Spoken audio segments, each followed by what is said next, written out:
Hello, guys. Welcome. It's so nice to see so many people joining the webinar. If I, in the midst of talking, break down crying, please give me some time to rearrange myself. But we hope that everything will go all fine and smoothly from beginning to end. So starting off, microservices is our topic for today. And as we all know, microservices provides us with an inherent increase of resiliency by splitting up an application into composable and modular parts. Meaning that some or many of these individual parts have the capability to fail without necessarily affecting the availability of the overall service and system that we are aiming to provide as a company. At least that should be the case in theory, so to say. But what are some of the challenges associated with running microservice workloads, and why should we care, essentially? My name is Hassan Nazar. I am a principal software engineer and consultant working at Hreem IT. Over the years of my career, I've had the possibility to work on a wide variety of systems and architectures, all the way from high uptime, event-driven e-commerce applications built on serverless workloads. That's a mouthful. Or to more monolithic style financial and trading systems in large banks working with high volume transactions. I have a huge passion for modern IT solutions and the design of different architectural styles. And I always strive to learn more and more about these architectural patterns because I think that these help us it helps us in our science to actually look at previous and past experiences and patterns that have developed from these past experiences when we choose to develop microservices. We might most probably, just by talking to other people, sharing knowledge, be able to mitigate some of the potential issues that many of the starters have had to do in the beginning, so to say. But that's probably enough about me. So going forward here, a trend I've seen in my career is that monoliths have become this, how do you say, this dreaded old enemy in a sense, which everyone seems to hate and or dislike. Almost as if the core underlying reason for why teams fail to deliver software faster and more securely is rooted in the packaging format of an application, which is an interesting take, right?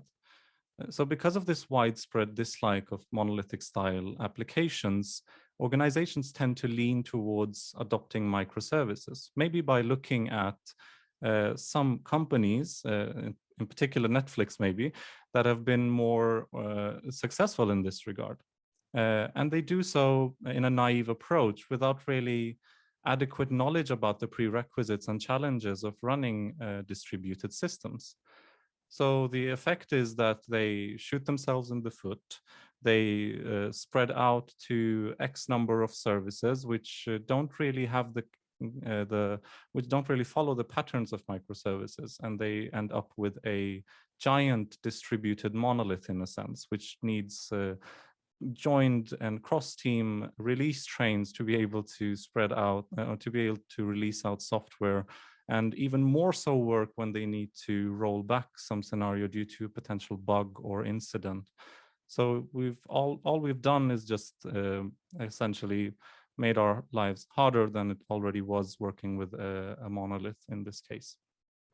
So in my day-to-day work, I get to talk to teams that are planning on adopting microservices. And I get to instruct them, look into their existing applications and existing systems. And a point which I often mention to them is that the aim should never be to kill the monolith, so to say. Rather, we should aim towards gathering the benefits of microservices like independent deployability, easier scaling, lower cost of change, and faster time to market. So understanding these prerequisites, or at least knowing how to model a microservice architecture and how to decompose an existing monolith, requires us to understand some quite fundamental decompositional patterns on how to approach the challenge. And it really essentially requires us to know a lot about the domain that we're working in. So given this example, we have an application which we can see here called Coffee Shop, and this will be a recurring theme during the progress of the talk here, whereupon it initially was a monolith. As you can see, we only have one circle, which represents a service in this case. And we have now transitioned from one monolithic coffee shop service to more a granular mesh of services which communicate with each other. You have a backend for front end, you have an order service, a beans service, and also a barista service. The order service handles taking orders, of course, and also presents the current state of the orders, whether the coffee is accepted, or rather the order is accepted, is it currently being brewed, or is it finished or not, essentially. The order service in turn then speaks to bean service, which is essentially an inventory manager. It looks at how much beans we have, how much the order amount is it enough to fulfill the order's prerequisite, i.e. say I want like 5 Americanos, but I don't have enough beans, then that information we would get from the beans service in this case. And we also have the barista service, which we communicate to actually handle the order fulfillment. So the barista takes the order, brews the coffee, and then he or she then like finishes the order so that the customer can come and pick up the coffee. So these decompositional patterns, I hope we will be able to discuss more. How do we actually go about decomposing a monolith into underlying services? In a future talk, I hope we can discuss that more. That's not the point of this talk here. The point of my talk is to discuss more about the aspects of resiliency that have now changed when moving from a monolith to a microservice. So from a resiliency standpoint, another cited benefit of moving away from a monolithic architecture is the benefits of increased service uptime, for instance, and higher resiliency along that. In many cases, this is done in a very naive way, without actually understanding that an improper implementation of a microservice architecture will actually lead towards a more brittle overall system. So looking at the diagram below, we saw that the monolithic application was split up, as I mentioned. I'm trying to change slides here, but it's not really letting me.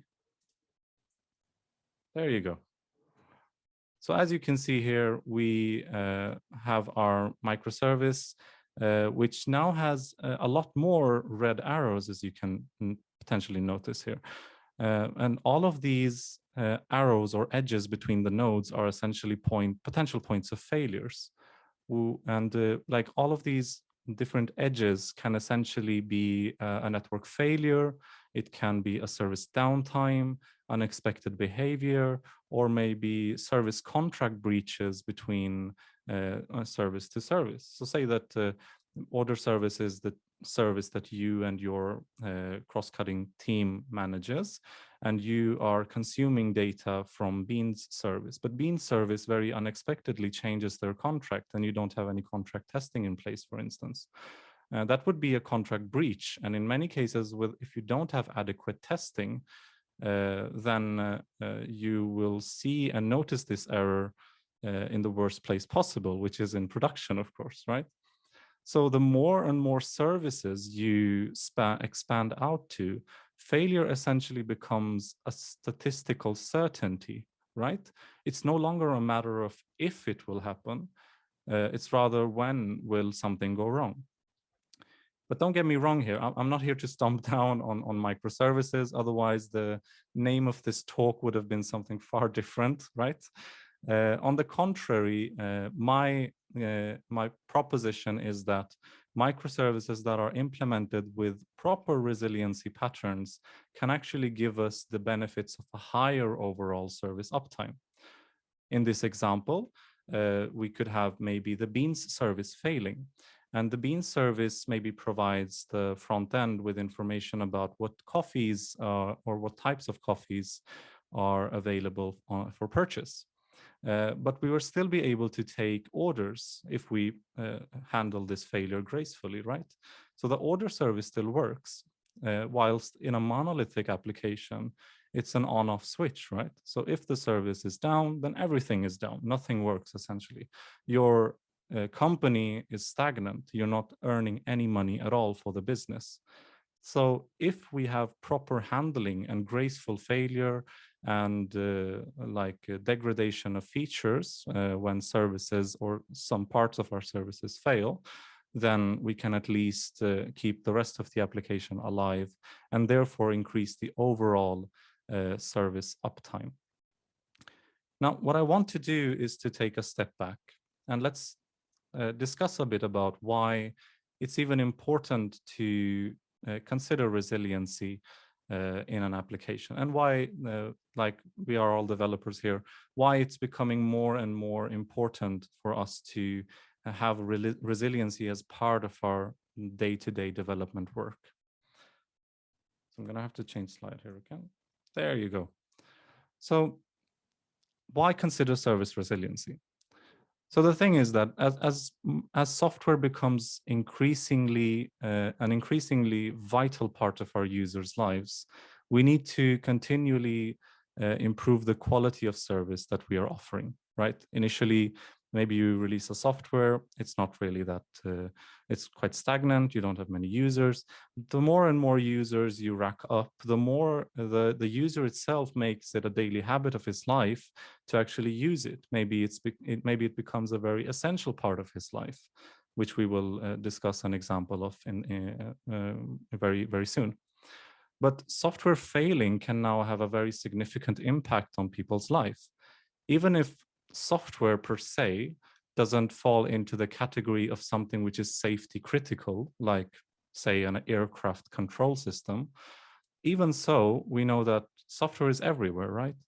So imagine the importance of having a high uptime online grocery shopping application during the events like COVID-19.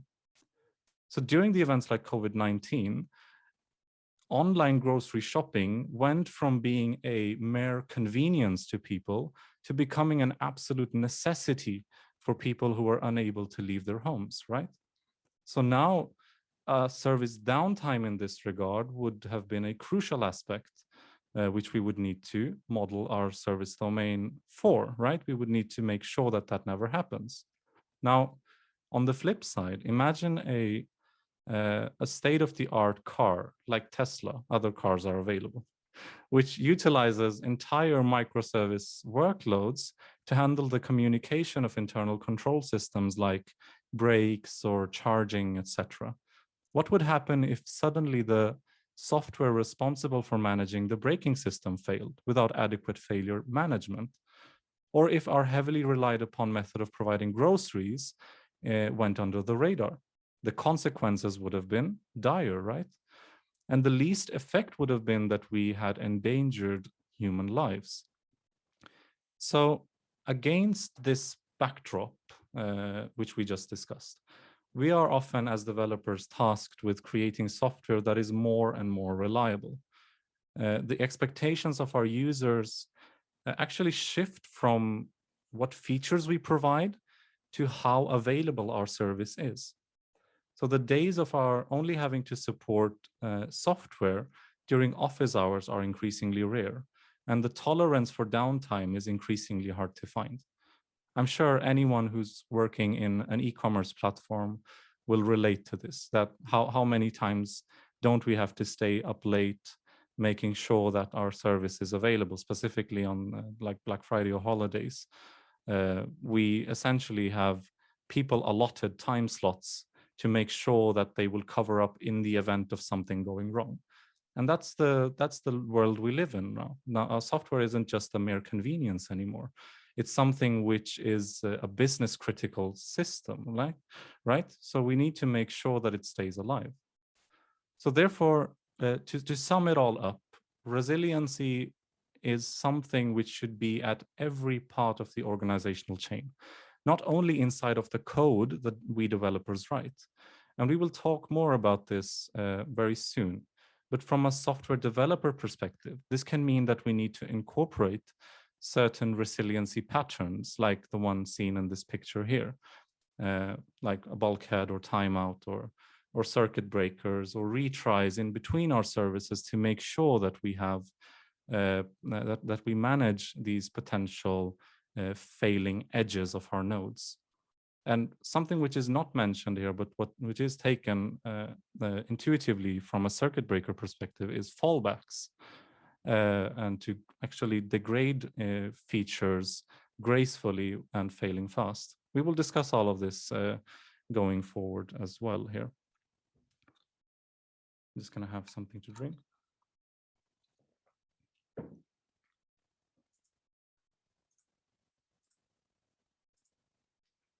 Right.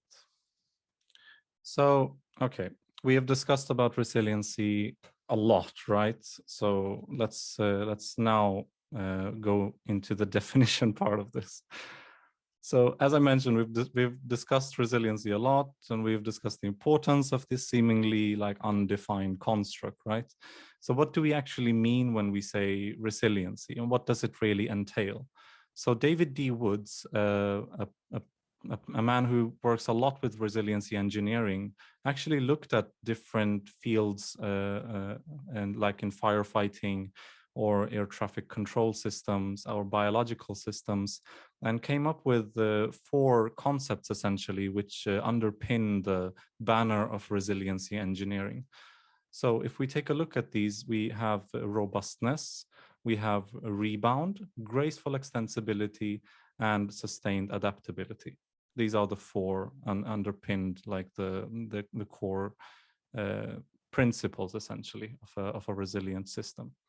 So the robustness part of this is the ability to absorb unexpected perturbation. Essentially, how well are we suited, how well is our software suited to manage expected behaviors, right? So we understand robustness in terms of software engineering in this case as built-in mechanisms into our software due to which we are able to deal with known or expected problems, right? So we generally know very well what types of issues we might face. In a distributed system, we may be calling a downstream service, which has a set of defined error codes. And these error codes are part of the service's contract that the service might throw in different scenarios. We need to handle those. That's a robustness from our part, right? Or more generally speaking, just the mere knowledge that a host containing a server and the service can fail, and the network connection can time out or be dropped, or that a microservice might become unexpectedly unavailable. These are all known and expected issues that we have to deal with, and even more so in a microservice architecture. So by handling these scenarios, we would thereby increase the software robustness, and we could do that by maybe spinning up replacement hosts in the event of a host failure, or maybe keeping redundancy if you want to act proactively, like having more than one, if you're in Kubernetes terms, having more than one pod available. Having redundant environments might be one way to mitigate certain issues and have a robust system. It could be like performing retries in the event of dropped or timed out network calls, or by handling failure of a downstream service in a very graceful manner. So that's with regards to robustness. If we continue on to rebound, the definition given is that it's the ability to recover after a traumatic event. And the measure of this is essentially how well are we able to recover or rebound from a disruption of our service. So now it's not about what underlying service are causing issue, rather it's our own service. In the event of a disruption, how well are we at recovering from that phase? Now, this would mean putting measures in place to quickly rebound from an incident, maybe. For example, having backups in place or having the underlying host system auto-recover, like Kubernetes or OpenShift or other underlying container orchestration systems might do for you. Like if your pod goes down or if your pod is unhealthy due to liveness or readiness probes, the underlying, like the pod manager will essentially decommission that pod and try to instantiate that pod in the hopes that it might become healthy again, right? So having well-defined recovery time objectives and recovery point objectives, RTOs and RPOs, and to actually practice service disruption at the scale that is possible for you. So Netflix, which we usually look up to as like the they usually have, so what Netflix have developed is a service called Chaos Monkey. They practice something called chaos engineering. So the sole task of Chaos Monkey is to randomly jump around their infrastructure from node to node, killing and taking down EC2 instances as a way to continuously imbrue the habit of having resiliency built into our services from ground up. That's an interesting point, right? Because now if a host is taken down by Chaos Monkey, not only are we measuring how quickly and how properly that host is restarted, essentially the RPOs and the RTOs, but we're also testing how well the dependence of these services handle failure of that host. In the example cited before, let's say bean service was dropped by Chaos Monkey. In this case, we would see, okay, but how well is the order service handling this unexpected behavior? If you recall, there was a connection between the order service and the bean service. And in many cases, this actually, the answer to this is based on what business requirements do you have? Maybe you want to take the order, even if you don't know the inventory, and deal with the issues later on. Or maybe you want to say, okay, I don't know if the beans are enough or not for these orders of coffee, so I will just wait, or I will enqueue them somewhere and handle them later. There are many ways you can solve this. But the main gist of it all is that we need to take that into account when we are developing microservices. The third point here is graceful extensibility. Essentially, how well we deal with a situation that is unexpected, right? So up until now, we've discussed expected perturbations, right? What if we know that our service can go down? We know that boundaries between services can be cut off due to various reasons. How do we manage that? So in this case, it's, okay, how do we deal with an unexpected event? Or with regards to the fourth point here, sustained adaptability, how well are we able to continually adapt to changing environments and or demands? So as I mentioned, with regards to robustness and rebound, we're primarily dealing with expected scenarios like service disruptions, network failures, hosts failing, backup management, yada, yada. We're putting mechanisms in place essentially to deal with the problems that we can foresee. But with graceful extensibility and sustained adaptability, we enter into the realm of unknown in a sense. How well is our organization suited to handle an untimed and unknown change of requirements or an unexpected situation? How well are we prepared for events like a catastrophic outage of our entire server? Just because it hasn't happened yet doesn't mean it cannot happen. How well are we prepared for the event that, let's say you're using serverless workloads, but AWS, your whole like infrastructure for an AWS drops down and you aren't able to serve your customers anymore? Failure, as I mentioned, just becomes a statistical certainty at scale. It's not a question about if, but rather it's a question about when it will happen. So taken more broadly in this regard, sorry for the picture, but taken more broadly, we can see that the ability to deliver resiliency is much, much more than just the software itself, right? It's a collaboration and coordination of software and the people and organizational structure. And it's about the measures that we put in place for recoverability, fault tolerance, and for an untimed, unknown events on each and every layer of the stack.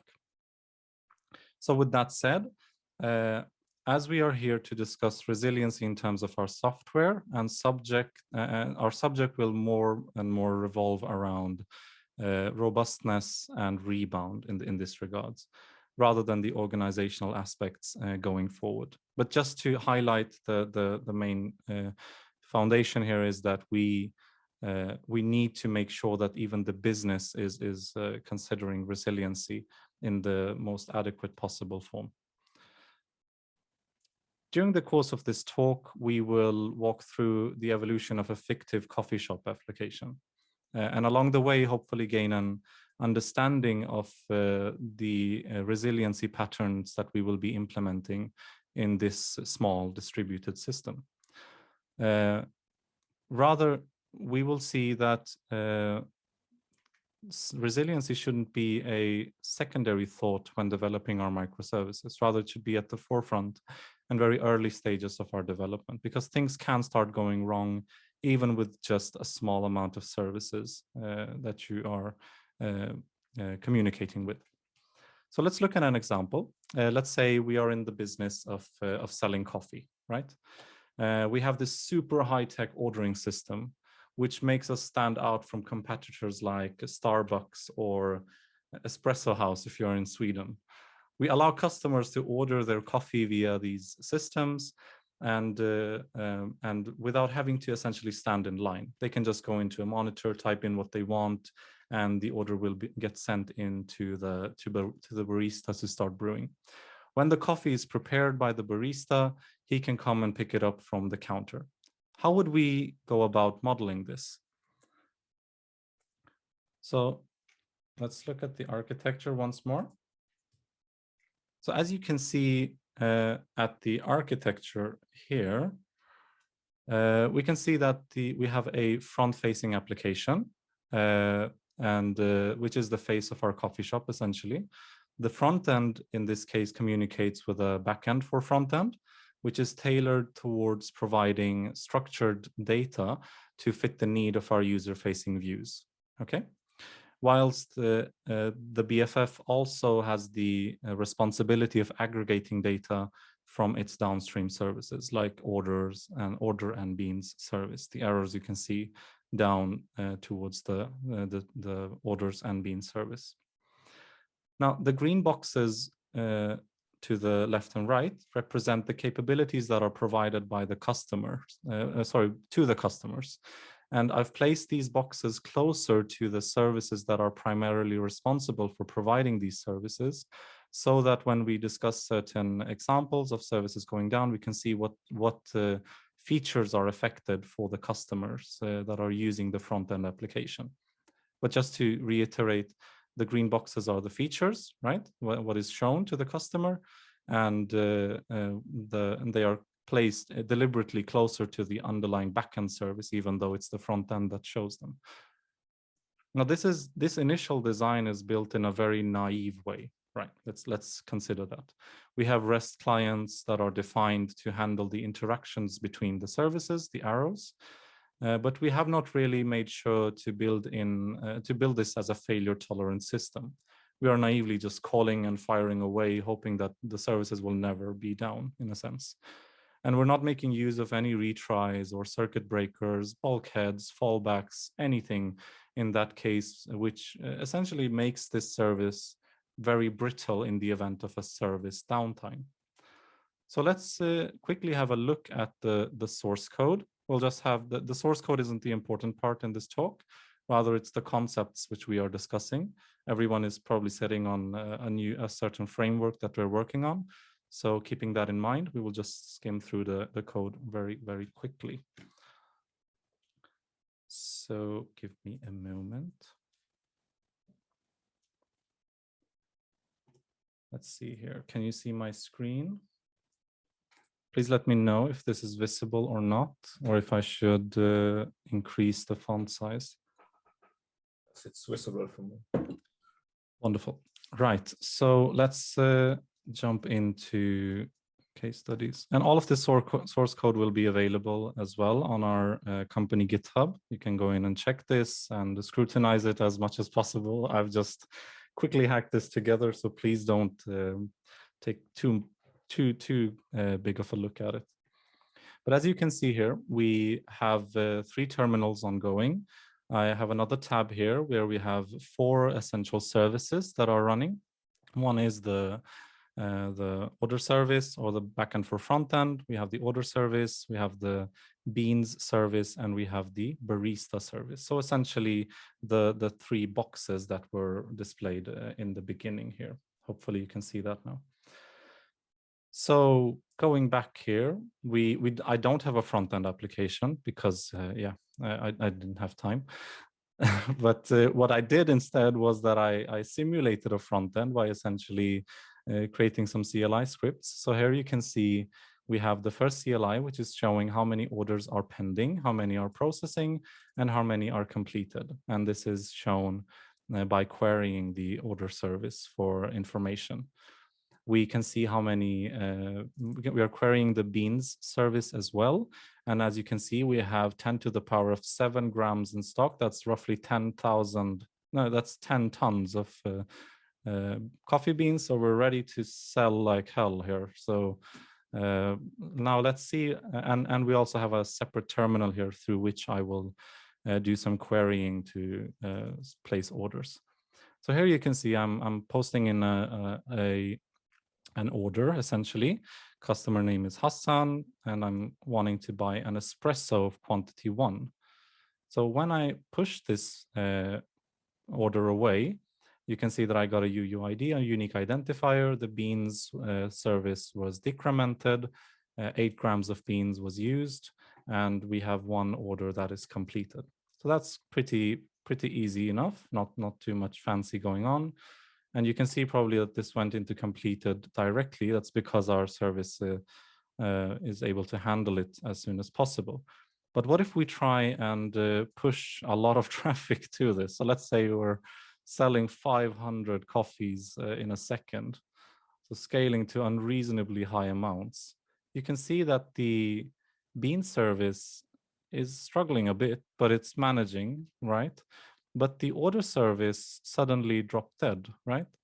And that is because we are essentially queuing up, or all of our worker threads in this case, that are busy in the order service.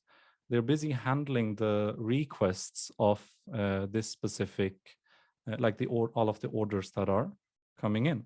So if I stop, almost killing the service here, and I go back and restart, because you can see all of these are failing, of course. Now we're back at where we were. But the sheer amount of load actually meant that because we didn't have any resiliency measures in place, it was very easy for us to just like overload the bulkhead, overload the worker threads going down to this call. So, and to just quickly show you the code, this code is, these are 4 Java-based applications built on Quarkus. So if anyone is interested in Quarkus, they can go in and check this. And for now, as you can see in the boundaries, if we check the gateways that we have defined here, you can see that we don't really have any annotations here at all to handle the resiliency or no fault tolerance annotations at all, essentially, in this case. So that's a quick look at the source code. Now, you can see my screen again, right? Or you can see the presentation, I hope. Yes, we do. Okay, good. So now what I want to discuss is the first aspect of our first resiliency pattern, which is retries. So let's have a look at that. Now, with retries, some issues with downstream calls might be temporary, right? So like when we're calling the order service, packets might get misplaced, or gateways can have an odd spike in load, like we showed before, which might cause a timeout. Or we might have a case where a TCP socket is simply broken and the network call fails. In these cases, retrying the call can actually make a lot of sense. So how often have you not been to a web page which isn't loading, and then you like furiously hammer the refresh button until it suddenly pops up just fine. Of course, that's not recommended, because what you're doing is you're just pushing even more requests to the service, which is which it most probably won't be able to serve. But of course, there are certain specific cases where retrying can make sense, and other cases where retrying is just unnecessary. For instance, if you do a retry request when the server is clearly saying like 404, then doesn't really make much sense, right? Because the server told you very specifically that the intended resource that you're requesting isn't found. So if we default towards retrying these errors, then we are simply adding unnecessary load to the downstream service, which might already be unhealthy or under a lot of pressure. It might also be beneficial to maybe have a delay before retrying, like an exponential backoff. Because if the initial timeout or error from the order service was caused by the fact that the downstream order service is under load, then bombarding it with additional requests may well be a very bad idea, right? Another thing to consider when using retries and with delays also is that in conjunction with timeouts, the overall request that you're sending to, say, order service in this case, can actually exceed the allowed amount that your service contract defines or that your SLAs define. So if you can see here in the example given, if you allow a downstream service to be retried 3 times, and in between retries, you're waiting 500 milliseconds before testing to call the service again, and service fails each and every time, then you're essentially waiting for 7.5 seconds. That's incorrect, sorry. We're waiting for 7 seconds for the service to respond for just one request. And that's crazy amount, right? To even have to wait for that long for the service to respond. Maybe we should consider, in that specific case, maybe we should consider retrying up to a specific point and then just failing fast instead. So let's have a look at an example of this. I have some branches which I have created. You can also go in and check them out if you wish. But I'm going to check out a specific branch here, which is sync. What's it called? So it's this one, the random 500. And let's go in and just restart the services very quickly with this new source code. And let's also maybe go in and see what is actually going wrong here. So this branch actually contains a very random or a pseudo-random 500 request that will be sent out, I think, by the barista service. I should know this stuff because I wrote the damn code. But no, maybe the order service.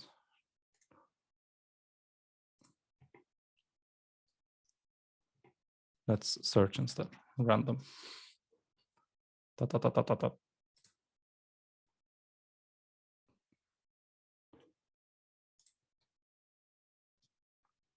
Feel free to help me because I'm like, oh, there you go. Here we have it. So as you can see, whenever we are reserving beans for an upcoming order, so the arrow essentially going from order service to beans service, then we will wait, and then on a random basis, we will actually fail the request entirely. So let's look at this one as an example. So I'm going to go back to the CLI here, and I will be pushing an order. This one went well. The second one went well. So hopefully we should start seeing, here you can see like we got an internal server error. So this time the service failed. Some went well. Now we got a 500. And you can see like the 500 that we got, we didn't really do anything. We just, because we didn't have any failure tolerance in this case, we just dropped that request and dropped that order in a sense also. So in these cases where we have sporadic failures of underlying services, then it can be good to actually retry that request. So let's look at one instance where we're using retries. And let's check the source code again. At this point, we should have a retry annotation on one of the gateways. At least that's what I hoped. No? Did I not check that out?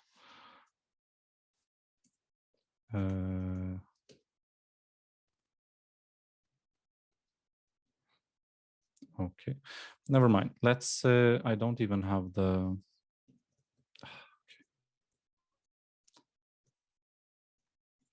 let's wing it. So let's go into the order service,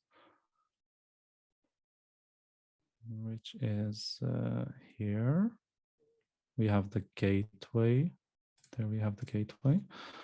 So in this case, we're actually going to add in a retry, right? And we're going to retry, let's say 3 times. And we can set a max duration, which is good as well in the scenario which I mentioned, where you have retries and delays building up to a certain amount. So you can say, okay, let's retry 3 times, but I maximum only want to wait for 4 seconds for the service to respond, right? So that might be a good thing. I'm going to have to import this here, and then I should hopefully be able to see that when now that I try and send requests to this service, it should hopefully always succeed, which it doesn't. So let's see here. Oh, sorry, that's the Breeze service. I should add this to the beans service, of course, because we're reserving beans. That's the one that was failing, right? So let's add retries and let's test this again. 200, 200, 200, 200, 500 for some reason. Maybe the server hasn't restarted. But you get the gist of it, I think. Of course, demos never go as planned. Now we have, no, okay. But let's skip this one. The idea is that when we are retrying on a sporadic event, on a sporadic failures, then we can at least make sure that in most of the times, we will be able to send a request and get actually a response back from the underlying service. Right, let's continue on because I see we're short on time actually.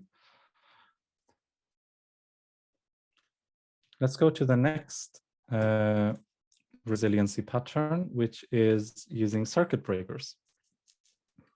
So with regards to circuit breakers, if we imagine that we keep getting timeouts in the sense that we were getting right now, or errors from the order service, it might be indicative of that the underlying service that we're trying to call is unhealthy, and that it just needs some time to actually regain itself, regain its composure, and that it just needs to be relieved from some pressure maybe to restart itself.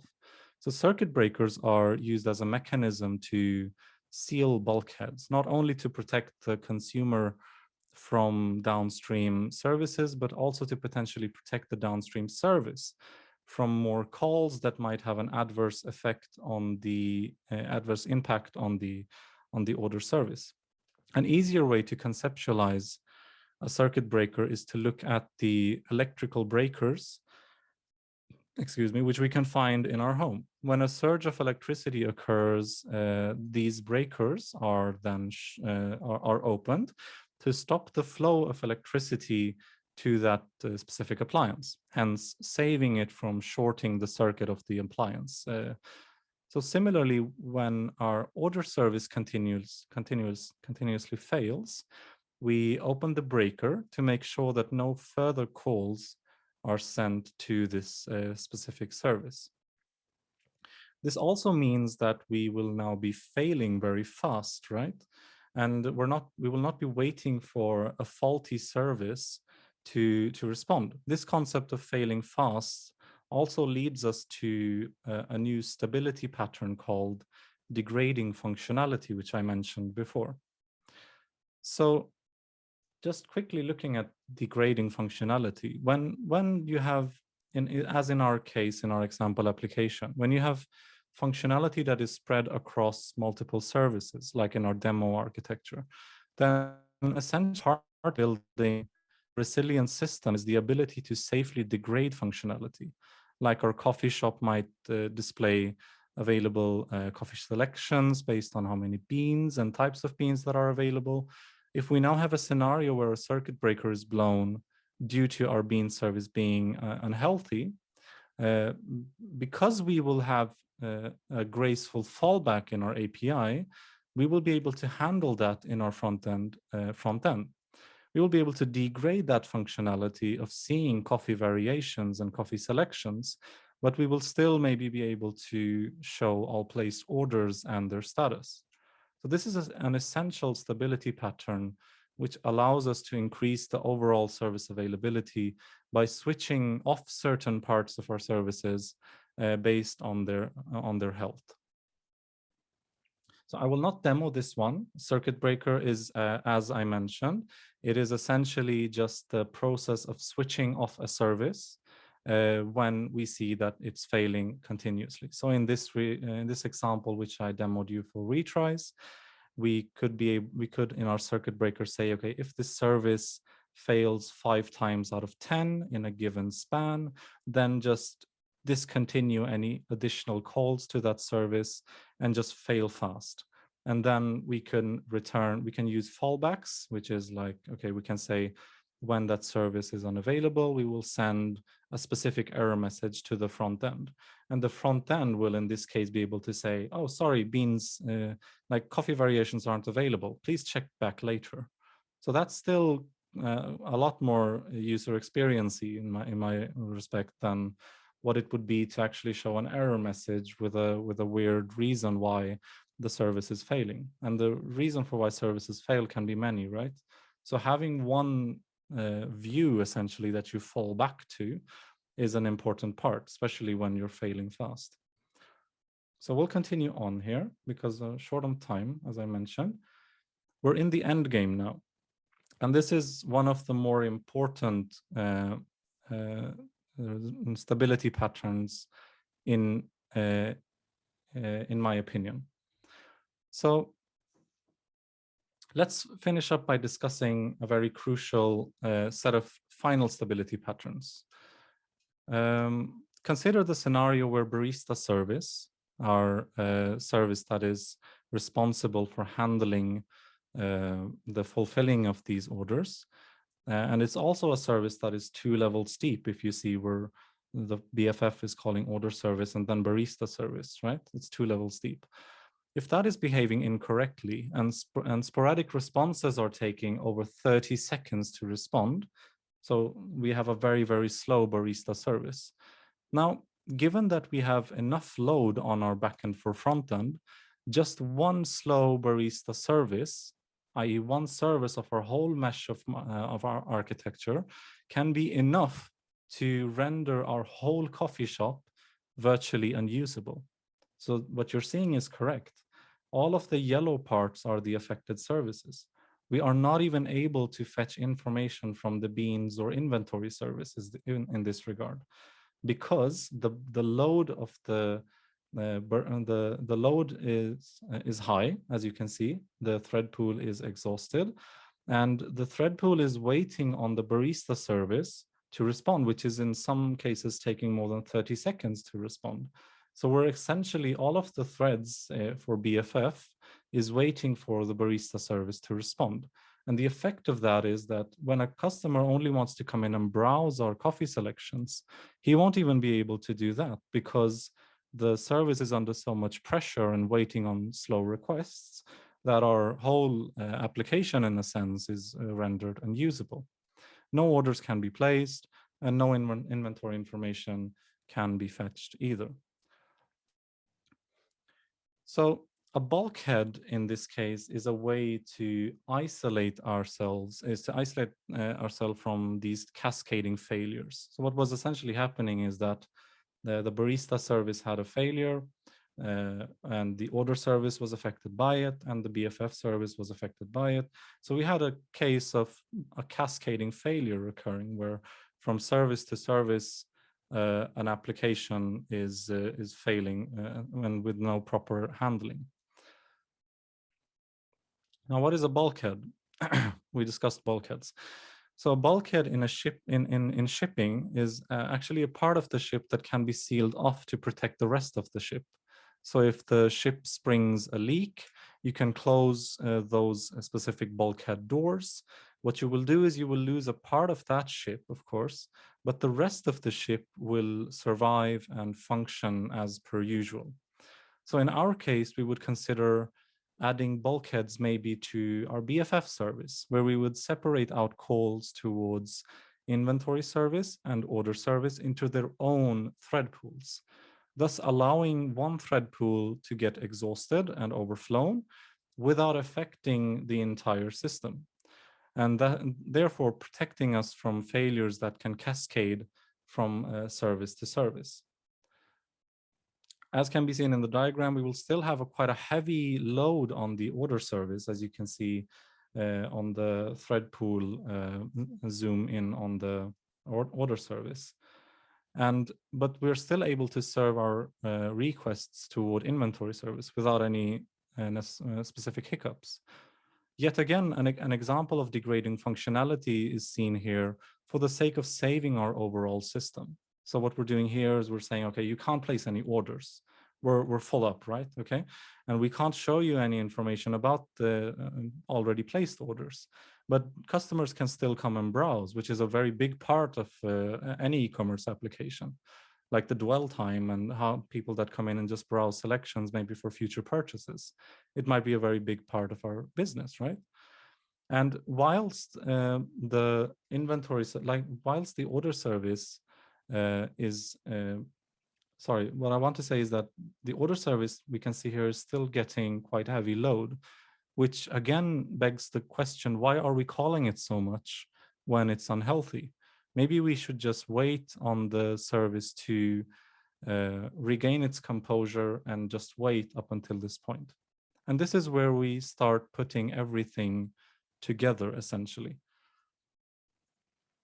So in this example here, we use bulkheads to separate out thread pools on our main two web page functionalities, taking orders and showing available drinks. We make sure that we have timeouts so that we don't wait all too long on services that are responding very slowly, like maybe barista service, right? We're failing fast. So we're doing that to not overcrowd the order service in this case as well, right? And we're using retries if we have sporadically failed network requests or service hiccups. And we're using fallbacks to mitigate that a service service outage renders our whole system in error. And you can see here now that the thread pool of the order service is empty. That is because the circuit breaker actually noticed that these services were continuously failing.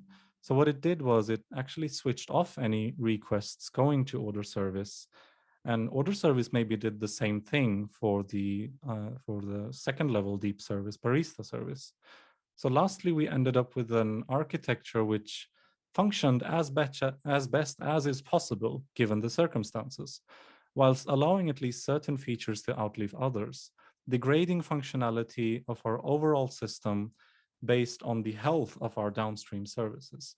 This is the gist of it all, essentially, and is what is intended with a flexible and adaptable and a robust system, which is, to summarize, handling service-specific errors gracefully, to retrying calls when possible, failing fast and falling back, degrading functionality as we go, and avoiding cascading failures in a mesh of chained calls due to one unhealthy downstream service. That's all I have for you today, and hope this chaotic talk was hopefully it was beneficial to you.